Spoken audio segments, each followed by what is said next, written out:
विश्वोत्पत्त्यादिहेतवे तापत्रय विनाशाय श्रीकृष्णाय वयं कृष्णं नारायणं वन्दे कृष्णं वन्दे व्रजप्रियं कृष्णं द्वैपायनं वन्दे कृष्णं वन्दे वृथासुतम्।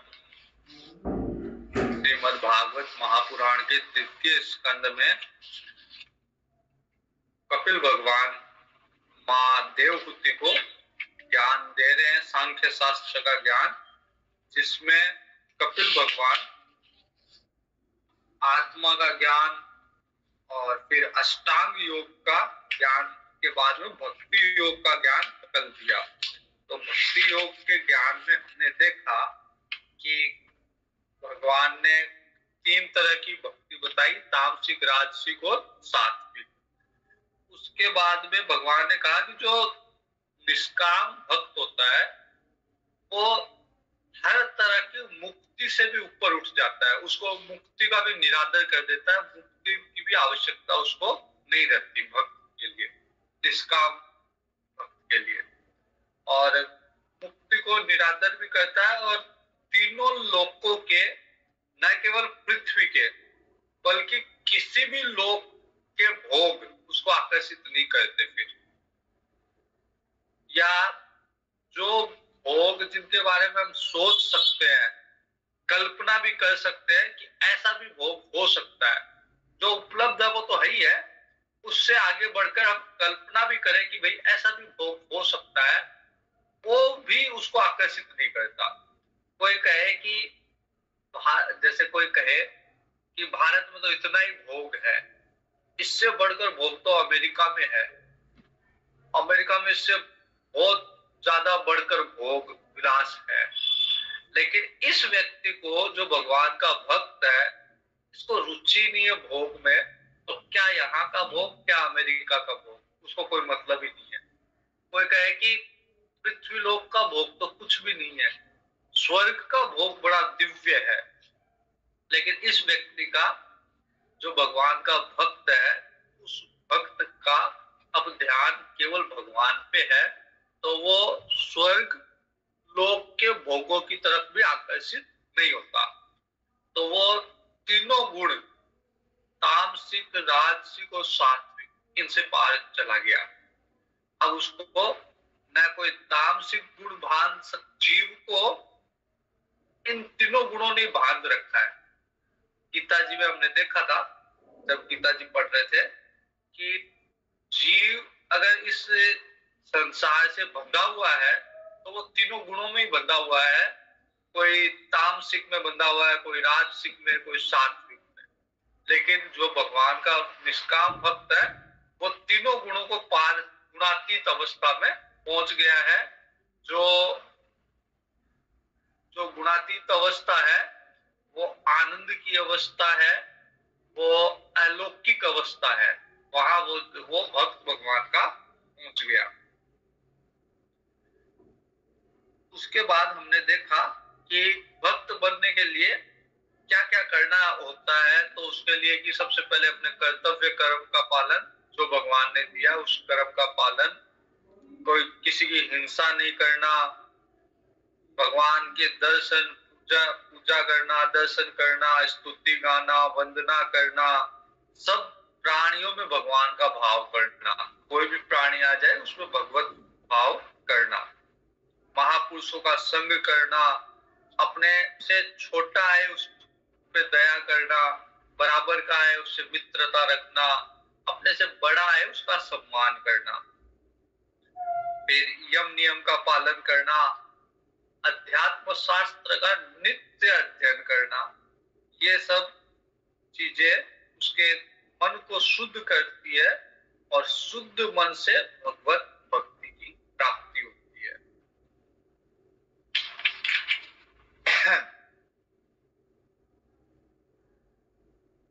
फिर भगवान ने कहा कि जो केवल एक प्रतिमा में, एक मूर्ति में, एक देवालय में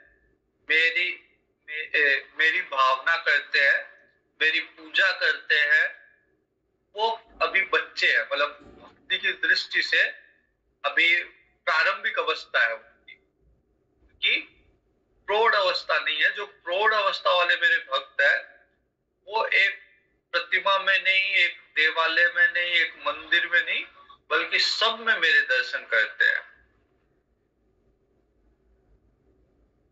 मीरा जी का एक भजन है, उसमें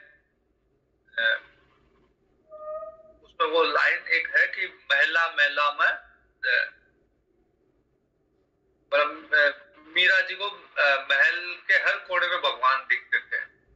तो ऐसा नहीं कि जैसे मीरा जी सामरिया सेठ की उपासक थी तो केवल उनको उसी मूर्ति में दिखते हो, नहीं, उनको घट घट में हर हर आदमी के, हर जीव के अंदर भगवान के, वो सावरिया सेठ उनको हर जीव के अंदर हर घट में दिखता था। तो भगवान का भक्त है वो केवल प्रतिमा में अटक के नहीं रखता, प्रारंभिक अवस्था में प्रतिमा की उपासना करता है, लेकिन फिर उसको वही भगवान हर जगह हरिव्यापक सर्वत्र समाना, तो सब जगह वही भगवान दिखने लगते हैं।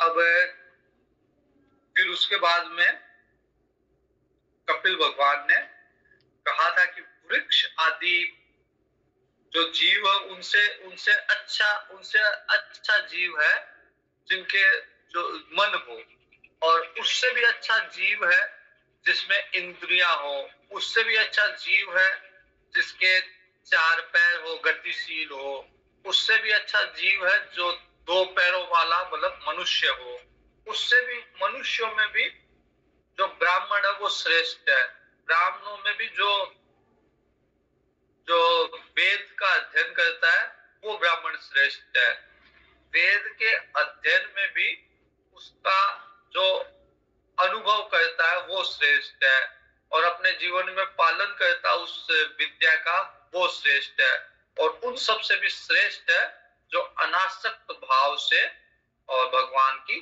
भक्ति करता है, वो सबसे श्रेष्ठ है। अब भगवान काल के बारे में बता रहे हैं, क्योंकि माता देवहूति का प्रश्न था कि भक्ति के बारे में पूछा माता देवहूति ने, अनेक प्रकार के जीव की गति के बारे में पूछा और काल के बारे में पूछा। तो जीव की गति के बारे में अगले अध्याय में बताएंगे, यहाँ पे काल के विषय में भगवान बता रहे हैं। भगवान कहते हैं कि मैंने भक्ति योग का वर्णन किया, अष्टांग योग का वर्णन किया, इसमें से किसी एक का भी अगर कोई प्राणी अनुष्ठान करे तो वो मेरे को प्राप्त कर सकता, भगवान को प्राप्त कर सकता है।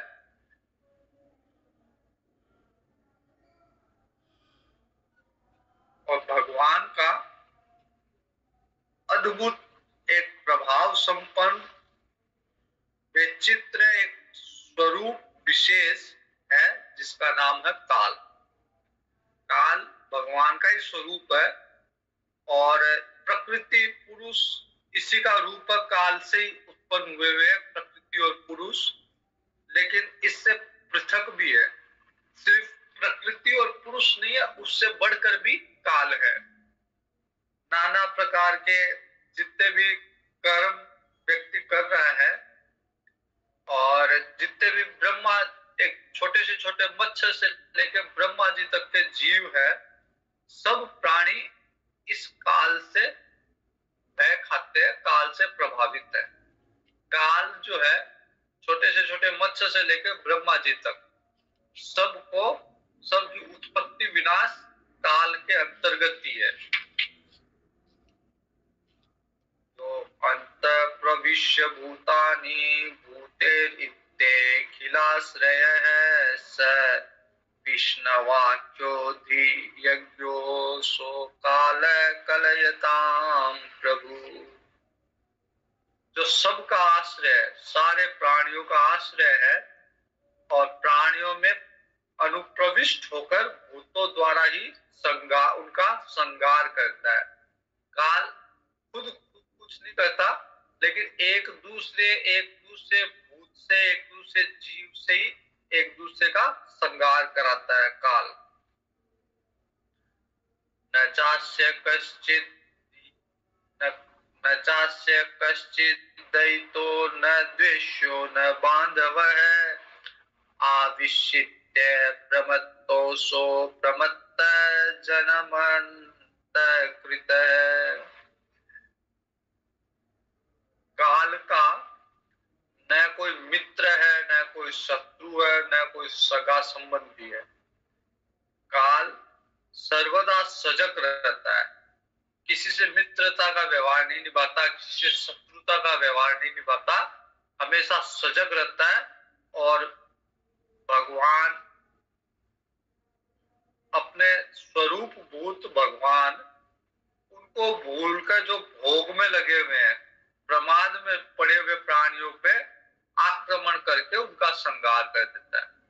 जो भगवान के भक्त हैं वो तो काल से डरते नहीं। जैसे भागवत जी में राजा परीक्षित है, वो मृत्यु से डरेंगे नहीं। अंत में मृत्यु भी आ रही है तो, लेकिन वो उनसे मृत्यु से भय समाप्त हो गया उनका, क्योंकि वो जानते हैं कि काल भी भगवान का ही स्वरूप है और भगवान जो है वो काल से भी बढ़कर है। तो जब काल से भी बड़ी चीज मिल गई तो फिर काल से भगवान के भक्त भय नहीं खाते। लेकिन जो व्यक्ति प्रमाद में पड़ा हुआ है, आलस में पड़ा हुआ है प्राणी, उनपे काल आक्रमण करके उनका संहार करता है।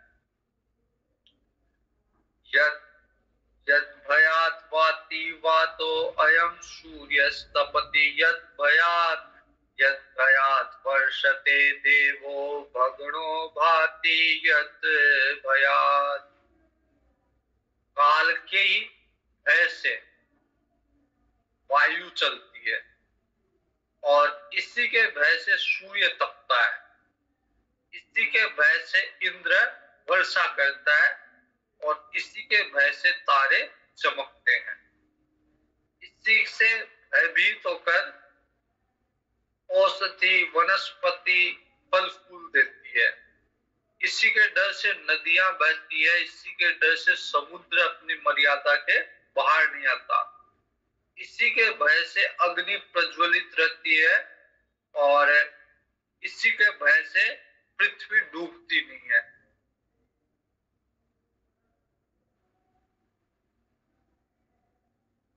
तो ये काल जो है वो सबका नियामक है, सबको नियंत्रित करता है, सबका नियामक है। और अविनाशी काल स्वयं अनादि है, लेकिन दूसरों का आदि करता, मतलब उत्पादक है। इस काल में सब उत्पन्न हुए हुए हैं। काल अनादि है, लेकिन हम सब जितने भी प्राणी, जितने भी जड़ वस्तुएं हैं, वो काल के अंतर्गत ही उत्पन्न हुए हुए हैं। काल सबसे पुराना है।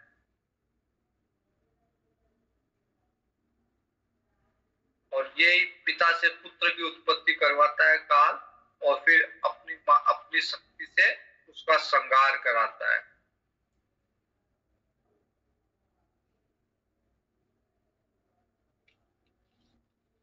तो इस तरह से यह अध्याय पूरा हुआ।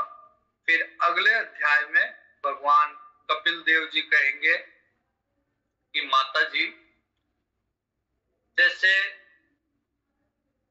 जैसे बादल है, बादल वायु के वेग से इधर उधर चल जाते, थोड़ी सी भी वायु चली और बादल को इधर उधर जाना, वायु में बड़ा प्रबल शक्ति होती है, तो वो कितना ही बड़ा बादल हो उसको इधर उधर ले जाती है। जैसे अभी भूकंप आया, थोड़ा सा भूकंप आया, थोड़ी सी हलचल होते ही बड़ी बड़ी 30-30 मंजिल की बैंकॉक में बिल्डिंगें धराशायी हो गई। तो उसमें इतना वेग, इतनी शक्ति छिपी हुई है। वैसे ही उस कंपन में इतना वेग, इतनी शक्ति है, वैसे ही वायु में भी बहुत बल है, बहुत शक्ति है। तो उसी प्रकार जीव भी काल की प्रेरणा से अलग अलग योनि में भ्रमण करता है। जैसे वायु अपनी शक्ति से बादल को इधर उधर फेंक देती है, वैसे काल भी जीवों को अलग अलग योनियों में, अलग अलग अवस्थाओं में फेंकता रहता है। अगर कोई ना भी जाना चाहे किसी योनि में, तो काल अपनी शक्ति से उसे उस योनियों में फेंकता रहता है। अब क्या करता है जीव? जीव एक किसी योनि में चला गया, वहां उस योनि में काल के प्रबल पराक्रम को भूल जाता। वो ये बात भूल जाता है कि ये काल आएगा और हमको फिर यहाँ से निकाल के और कहीं भेज देगा, और कोई कहीं इसका इतना प्रबल कि अब मना तो कर नहीं पाएंगे, हम अपनी शक्ति से इसको रोक। और ये जैसे बादल, वायु बादल को इधर से उधर फेंक देती है, वैसे ये काल भी हमें आज जिस योनि में है, आज मनुष्य शरीर में है, वहां से निकाल के और कोई दूसरी योनि में फेंक देगा काल।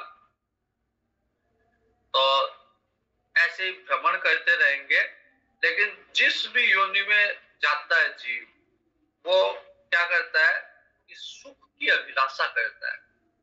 वो ये कामना करता है, ये अभिलाषा करता है कि मेरे को सुख प्राप्त हो। और सुख की अभिलाषा के कारण कष्ट सहन करके भी और वस्तुएं एकत्रित करता है। उसको ये लगता है कि इन वस्तुओं से मेरे को सुख मिलेगा। जैसे जीव घर बनाता है, उसने एक घर का निर्माण किया, तो वो चाहता है कि बहुत सुंदर घर बने, बड़ा घर बने, सारी सुख सुविधा हो उसमें। वो जीव भूल गया कि काल का जरा सा भी मेरे को बल लगेगा, काल का जरा सा भी फटकार लगेगी और मेरे को इस योनि को छोड़ के दूसरी योनि में जाना पड़ेगा। ये चीज भूल गया जीव। तो सुख की अभिलाषा के लिए वस्तुएं एकत्रित करने लग गया, और उन वस्तुओं को जब काल नष्ट करता है, उसकी एकत्रित की हुई वस्तुओं को काल जब नष्ट करता है, तो उसे बड़ा शोक होता, दुख होता है। वो ये भूल जाता है कि भी वो ये भूल जाता है कि संसार की जितनी भी वस्तुएं एकत्रित की गई है उसके द्वारा, सब विनाशवान, सब जो है उनका विनाश निश्चित है, और एक न एक दिन वो उससे बिछुड़ने वाली है, दूर होने वाली है। इस चीज को भूल के और केवल अपने सुख की अभिलाषा के लिए संसार की वस्तुएं एकत्रित करने लग जाता है। और फिर होता क्या है कि जो सुख की अभिलाषा के लिए वस्तुओं का संग्रह किया, एकत्रित किया, जब काल के प्रभाव से वो वस्तुएं उससे दूर जाएगी, वो वस्तुएं जब नष्ट होगी काल के प्रभाव से, तो उसे कष्ट होगा। तो जो चीज सुख के लिए की, वो सुख की जगह उसको दुख देके जाएगी। इस तरह से ये जीव विभिन्न विभिन्न योनियों में जाके सुख दुख का खेल खेलता है।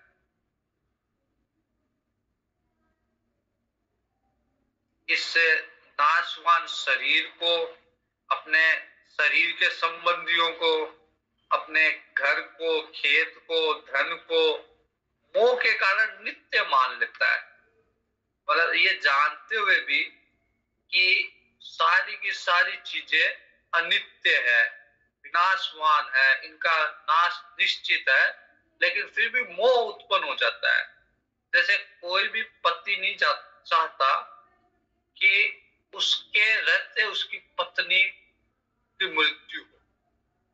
कोई भी पत्नी नहीं चाहती कि उसके रहते हुए उसके पति की मृत्यु।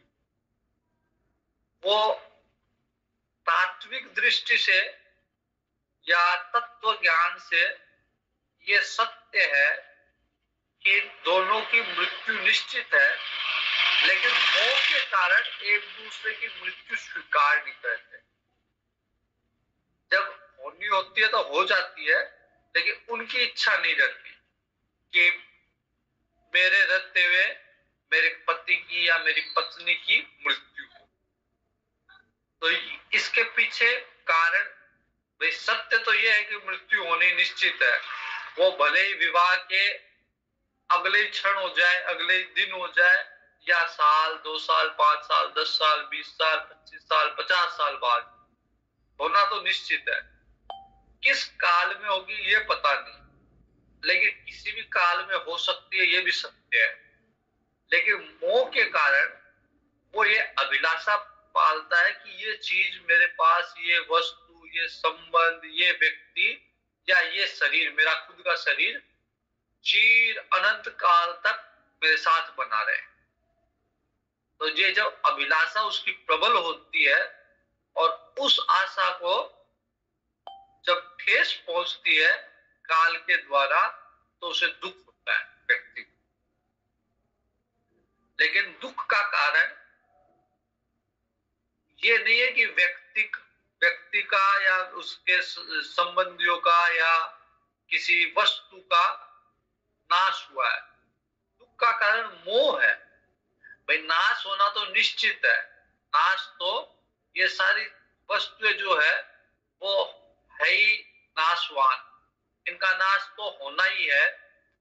तो इसमें दुख का क्या कारण है? जैसे समुद्र में लहर उठती है, तो सबको पता है कि ये लहर जो है थोड़ी देर के लिए है, फिर समुद्र में समा जाएगी। तो अगर कोई व्यक्ति समुद्र के पास खड़ा हुआ, जब लहर आती है, तरंग आती है समुद्र में, और वापिस जब समुद्र में मिलती है, तो उसके लिए अगर शोक करे तो व्यक्ति समझदार तो नहीं है, मूर्ख ही व्यक्ति होगा। क्योंकि ये तो स्वभाव है, समुद्र में तरंग उठना, लहर आना और वापिस समुद्र में समा जाना, ये स्वभाव है। वैसे ही संसार की सभी वस्तुएं उत्पन्न होना और उनका नाश होना, ये भी स्वभाव है। पानी में बुदबुदा उत्पन्न होता है हवा के प्रभाव से, उसी समय पता होता है कि ये बस कुछ क्षण का है, फिर वापस उसी पानी में समा जाएगा बुदबुदा। वैसे ही हमारा जीवन और जितनी भी जड़ वस्तुएं हैं, उनका जीवन निश्चित रूप से नाश को प्राप्त होगा। लेकिन हमने उसमें मोह कर लिया।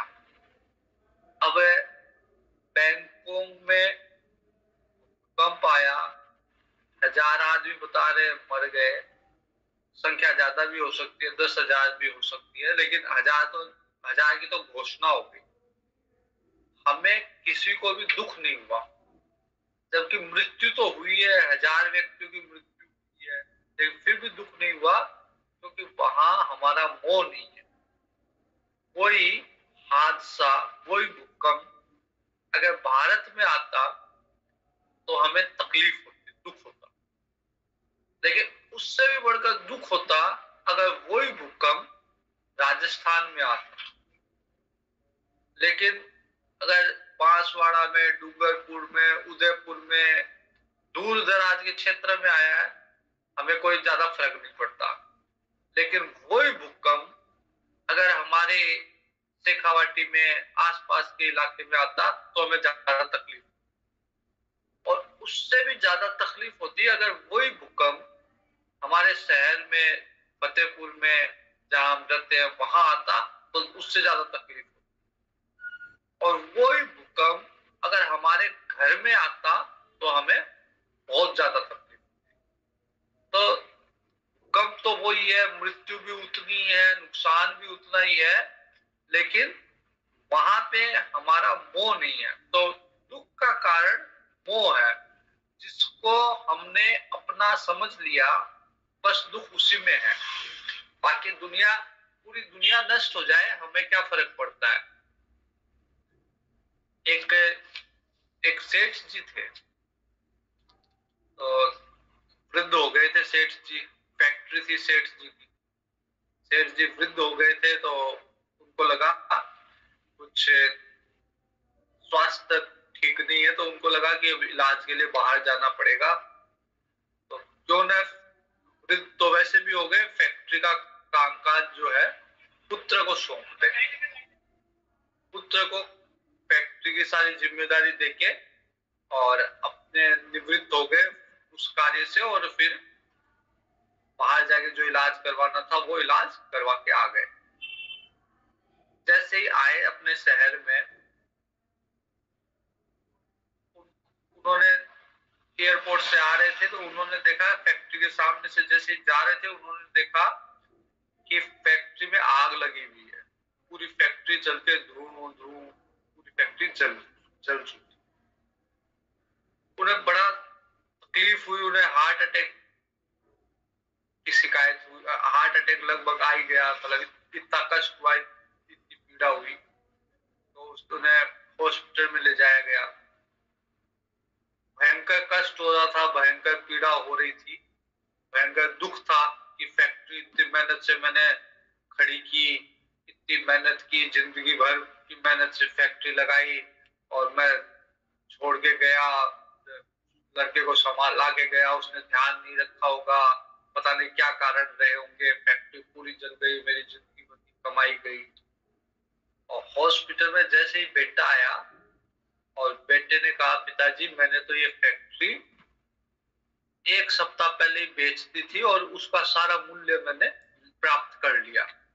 ये सुनते ही वो व्यक्ति एकदम ठीक हो गया, क्योंकि जो मोह था कि मेरी है, अब वो मोह हट गया कि मेरी नहीं है, उसने तो पहले ही बेच दी इसको, जो मूल्य था वो प्राप्त कर लिया। तो अब उसको उतनी तकलीफ नहीं है। फैक्ट्री कोई जली है, नुकसान उतना ही हुआ है, लेकिन उस व्यक्ति को तकलीफ नहीं है, क्योंकि अब वो मेरी नहीं है, अब वो किसी और की है। तो नुकसान होगा तो किसी और को होगा। तो कष्ट का जो कारण है वो मोह है। बाकी काल, काल तो काल का तो अस्तित्व इसलिए है कि सबको, सबका नाश करे, नाश हमारे शब्दों में नाश करे, लेकिन जीव को एक योनि से दूसरे योनि में भेजना, ये काल का कर्म है, इसीलिए काल का अस्तित्व है। हमें मोह के कारण लगता है कि जब कोई व्यक्ति हमारे पास से चला जाता है, तो उससे जो संबंध रहता है, उसमें जो मोह रहता है, उसके कारण लगता है कि हमें बड़ी हानि हो गई और हमें बड़ा कष्ट होता है। बल्कि जबकि ये तो एक स्वाभाविक प्रक्रिया है कि जीव एक योनि से दूसरी योनि, जैसे जैसे मान लीजिए कि एक व्यक्ति ने कोई वस्त्र धारण कर रखा आज, कल वो व्यक्ति दूसरा वस्त्र धारण करके आए, दूसरे कपड़े पहन के आए, तो क्या हमें कष्ट होगा? क्या हमें तकलीफ होगी? क्या हमें बिल्कुल तकलीफ नहीं होगी, क्योंकि हम जानते हैं कि आज जो वस्त्र पहन रखा है, कल दूसरा पहनेगा, परसों तीसरा वस्त्र धारण करेगा उसका शरीर।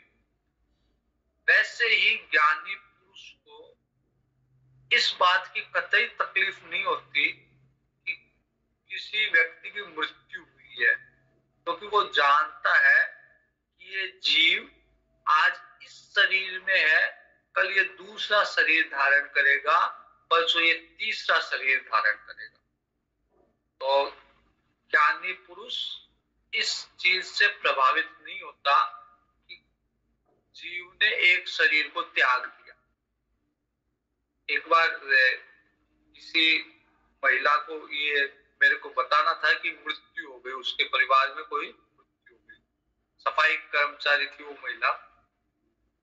तो उसने आके मेरे को कहा कि मेरे चाचा ससुर ने मेरे चाचा ससुर ने चोला बदल लिया। ये नहीं कहा मृत्यु हो गई या मर गए या उनका शरीर नहीं रहा। उसने कहा कि मेरे चाचा ससुर ने चोला बदल लिया। तो मेरे को लगा देखो इस साधारण सी महिला में भी कितना ज्ञान है कि ये कह रही है कि चोला बदल लिया, मतलब उसको ये ज्ञान है कि आत्मा अमर है, मरती नहीं है।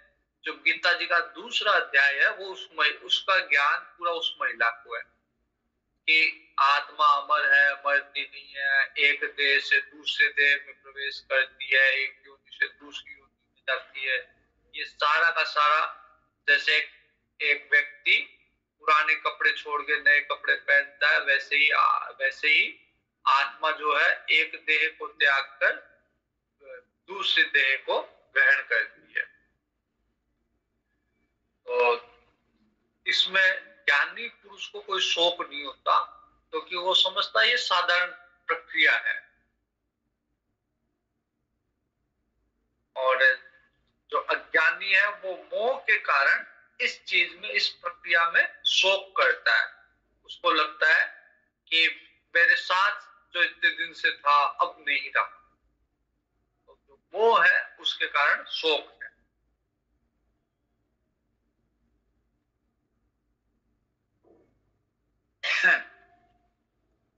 संसार में जीव जहां जन्म लेता है वहां पे वो उसमें आनंद मानने लग जाता थोड़ी देर में, उससे विरक्त नहीं होता, उसी में खुशी देख लेता है।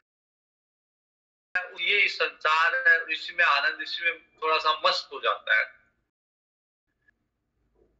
अगर कोई जैसे कोई कीड़ा है, कीचड़ का कीड़ा है या विष्ठा का कीड़ा है, तो उसको भोगने में भी उसको सुख की अनुभूति होती है। उसको विष्ठा खाने में भी उस कीड़े को सुख प्राप्त होता है। हमारे लिए अगर हमें कोई विष्ठा खिलाए तो हमारे लिए घोर दुख का कारण है, लेकिन जो विष्ठा का कीड़ा है उसने उसी में सुख मान लिया। जैसे अगर हमें कोई गंदी नाली में सुलाए तो उसकी बदबू और वो अपमान, उसमें रहना हमारे लिए बड़ा कष्टदायक है। और कल मैंने देखा एक व्यक्ति नशे में शराब पी के गंदी नाली के अंदर पड़ा हुआ था और आराम से पड़ा हुआ था, उसको कोई दिक्कत नहीं थी पड़े रहने में। तो वो उसी को सुख मान रहा है। शराब पी के नाली में पड़ना, जैसे विष्ठा का कीड़ा विष्ठा खा के और उसी में सुख मानता है, वैसे ये व्यक्ति भी उस नशे को सुख मानने लग गया जिस नशे के कारण शराब पी के नाली में, गंदी नाली में पड़ना पड़ रहा है उसको। अब वो उसको छोड़ना नहीं चाहता। जैसे शराबी शराब को नहीं छोड़ना चाहता, विष्ठा का कीड़ा विष्ठा को नहीं छोड़ना चाहता। हमने भी कुछ चीजों में, जैसे इस शरीर में, स्त्री में, पुत्र में, घर में, धन में, बंधु बांधवों में हमने सुख मान लिया उसको और अब हम भी उसको छोड़ना नहीं चाहते।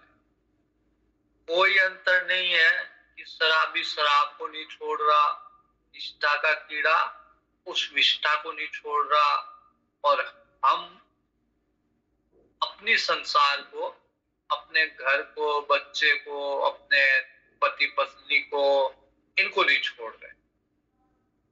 हमारे लिए हो सकता है ये सुख है, जैसे विष्ठा के कीड़े के लिए विष्ठा सुख है, वैसे हमारे लिए ये सुख है लेकिन वास्तविक सुख इससे परे है। जैसे शराबी के लिए शराब सुख है, लेकिन उसको ये नहीं पता कि वास्तविक सुख शराब नहीं पीने से है। विष्ठा के कीड़े वाले को ये नहीं पता कि विष्ठा खाने से नहीं, वास्तविक सुख विष्ठा नहीं खाने से है। वैसे हमें ये पता नहीं चल रहा कि वास्तविक सुख इन भोगों को, पति पत्नी पुत्र घर, इनको भोगने से नहीं बल्कि इनको त्यागने से। तो माया माया से ऐसा मोहित होता है व्यक्ति कि कर्म के वश जहां जिस योनि में जन्म लेता है उसे सुख मानने लग जाता है। तो मूर्ख व्यक्ति अपने शरीर, अपनी स्त्री, अपने पुत्र, ग्रह, पशु, धन, बंधु बांधव, इनमें आसक्त हो जाता है। इसमें उनकी आसक्ति, उस व्यक्ति की, उस जीव की आसक्ति हो जाती है। वो उसे छोड़ना नहीं चाहता और उसे सुख मान रहा है। और अब आसक्ति हो गई तो उनके विषय में नाना तरह के मनोरथ पाल लेगा।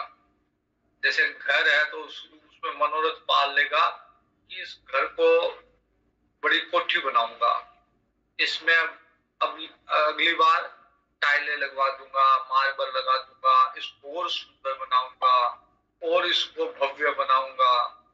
और पत्नी है तो पत्नी के लिए भी मनोरथ पालता रहता है, या पत्नी पति के लिए मनोरथ पालती रहती है। बच्चों के लिए मनोरथ पालते हैं कि मेरा बच्चा आईएएस बनेगा, मेरा बच्चा ये करेगा, मेरा बच्चा मेरा नाम करेगा। ये सारे मनोरथ पाल रहा है जीव। संसार अपनी गति से स्वतः चल रहा है, लेकिन उसको ये लग रहा है कि मैं चला रहा हूं और अपनी इच्छा के अनुसार चलाना चाहता है। संसार को जो स्वगति से चल रहा है उसको वो व्यक्ति, वो जीव अपनी इच्छा से चलाना चाहता है। और जब उसकी इच्छा के अनुकूल संसार नहीं चलता, तो चल नहीं सकता, संसार अपनी गति से ही चलता है। इसलिए अगर उसकी इच्छा की पूर्ति नहीं होती, उसको लगता है कि मेरे अनुकूल लोग नहीं है, तो उसे दुख होता है। तो नाना तरह के मनोरथ पालता है और अपने को बड़ा भाग्यशाली समझता है। अगर किसी को सुंदर पत्नी मिल गई, किसी को अच्छा घर मिल गया, अच्छे बच्चे मिल गए, तो कई लोग तो ऐसे बोलते हैं कि सब तो सुख मिल गए। तो ये पता नहीं कि सातों सुख कभी किसी को नहीं मिले। कई कई लोग मेरे को मिले जिन्होंने कहा कि महाराज हमारे पास तो सातों सुख था आज के समय में, लेकिन सातों सुख किसी को नहीं मिलते। और अगर है तो वो आज है, कल वही सुख दुख का कारण रहेंगे। जो सुख आज है वही कल दुख का कारण रहेगा। अगर हम उसे भोग भोग बुद्धि से उस सुख को भोग रहे हैं, उस सुख में आसक्त है, तो निश्चित रूप से वही सुख दुख का कारण है। कल जब वो चीजें नहीं रहेगी तो हमें दुख होगा। तो भाग्यशाली समझता है और फिर इनके पालन पोषण में, इनके मेंटेनेंस में इसी की चिंता करता है, इसी में लग जाता है, इनके पालन पोषण में। और किसी भी तरह धर्म अधर्म से उनका पोषण करने में लग जाता है और दूषित हृदय से, दुर्भावनाओं से फिर व्यक्ति व्यवहार करता है और तरह तरह के पाप का एकत्रित करता है। अगर कोई स्त्री किसी पुरुष से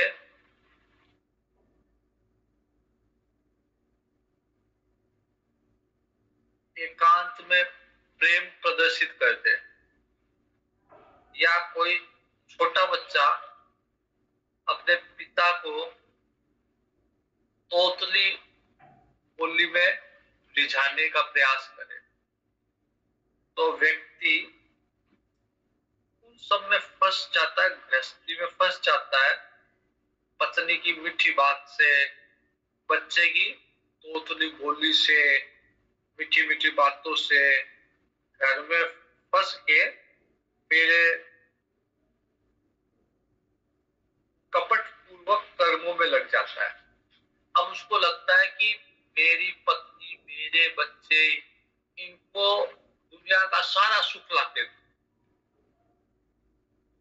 दुनिया में जितने भी सुख है वो मेरे बच्चों को दूं, मेरी पत्नी को दूं।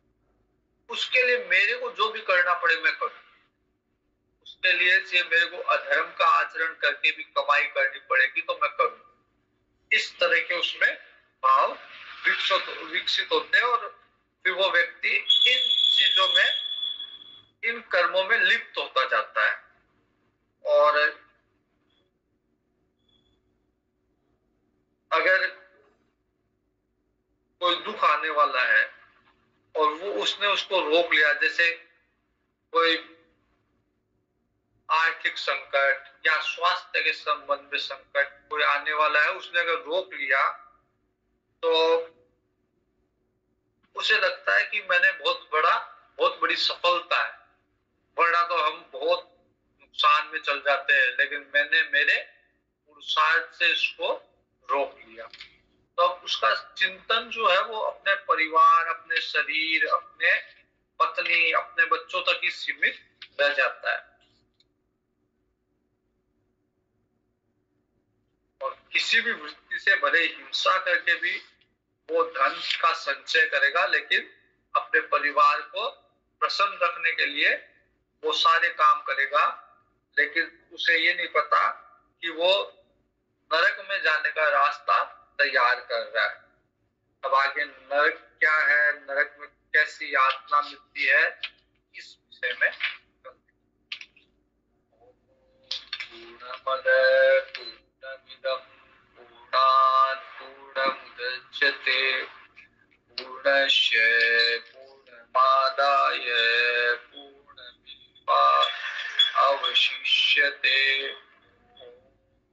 शांति शांति शांति। हरि ओम श्री गुरु नमः। हरि ओम। कल हो सकता है कि थोड़ा सा जल्दी समाप्त कर दें।